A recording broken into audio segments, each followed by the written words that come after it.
I want to talk about Swerve strictly. Not because there's so much to talk about there right now, just all kind of revolves around him. Because one, that match with Bryan Danielson on Dynamite Title Tuesday, like just the match itself needs to be talked about. But then you have so much more going on. I think the match was great. How about you? That was the best match of the night, and it was a night of good matches. Um, that was a pay-per-view match. Like, I would have paid to see that one, and they had that one just on a regular show. So Huh. it makes sense, that the more babyface character is one who wins to face Christian Cage. Not thinking about all that in my head, I was thinking, man, I want Swerve to win this. I wasn't thinking about the future matches and everything else. So I'm like, man, they have been giving him the time and the attention that I hope that he wins this. But the reason why it lost kind of plays into a bigger story. So it's like, okay. Yeah, I was okay with him losing this one because we see where they're going with Swerve. Like, they're giving him a lot of time. His segments are becoming more important. He's His creeping up to reaction the is main event. growing. Yeah. The crowd reaction is getting bigger every time. Like, people are into it. Nana is one of the hottest things in wrestling. Nana is, Nana is like the greatest manager of all time. The best things going to AEW right now. It goes Tony Storm, Nana, anything that MJF is doing. Yeah, Christian Cage, Christian Cage. Father of the Year.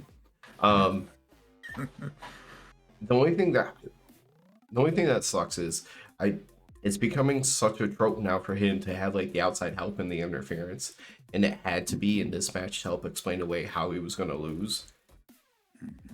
I swear, when they get to the end of the story, he needs a clean win over Hangman. No interference. You want to really make him look good, have him do it without any of the help. Have him look super strong. Have him kick out of a buckshot. And then just beat everybody when you think that he couldn't win anymore because he hasn't had the help. He's got hit with the moves. Have him still win. I would like to see that. I kind of I also think that Hangman is going to I think they're going to give Hangman the win next time around. But the rubber match.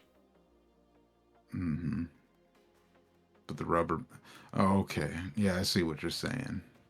Yeah, they definitely should give him a definitive win in the rubber match.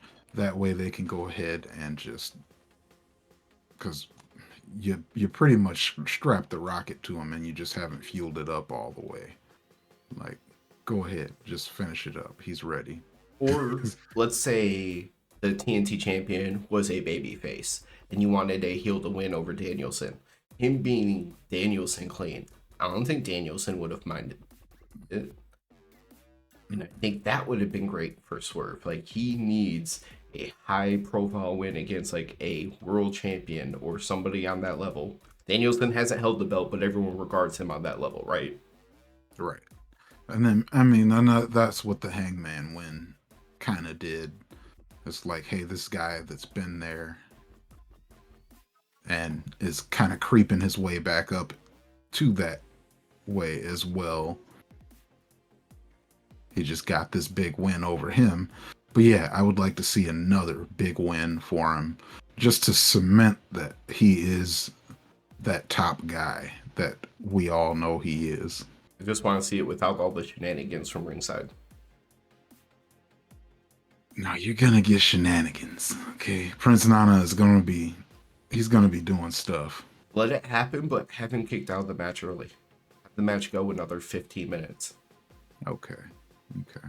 So you can have like Nana 5 minutes in, like do some wild shit, get everybody laughing. He gets kicked out, so he doesn't actually impact the rest of the match, and you can still tell a great story where Swerve doesn't need it to win. I don't want him to have to rely on little sneaky stuff to win. Okay. Yeah. Yeah, I got you. I just kind of it just does feel like there's gonna be a little bit of interference, but yeah, I got you. Minimize it. Because that was my issue with the Outcasts. And I'm happy that shit's over. But that was my issue with that group. Is just, even if the match could have possibly been good, it ended up not being good. Well, even after you give him one of those big statement wins with like minimal interference, you can then go back to a bunch of the interference. But then every now and then you just gotta have to be like, all right, the stakes are up. We're tired of the interference. Now he has to win one clean. He'll probably lose a lot of those clean as a heel to a babyface. As long as you give him a couple of those wins, that completely makes him look like I can do this all by myself, no problem. You should give him a bit more of a definitive win. I definitely agree with that.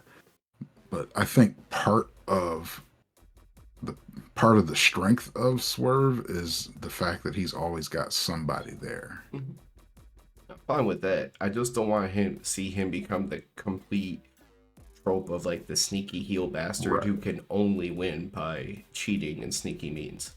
Leave that to Christian Cage. Just let him have that one. Yeah. And then especially considering how much he's just like, especially like how much work he's putting in with his physique and everything. Like, he looks like he should be beating the hell out of people now.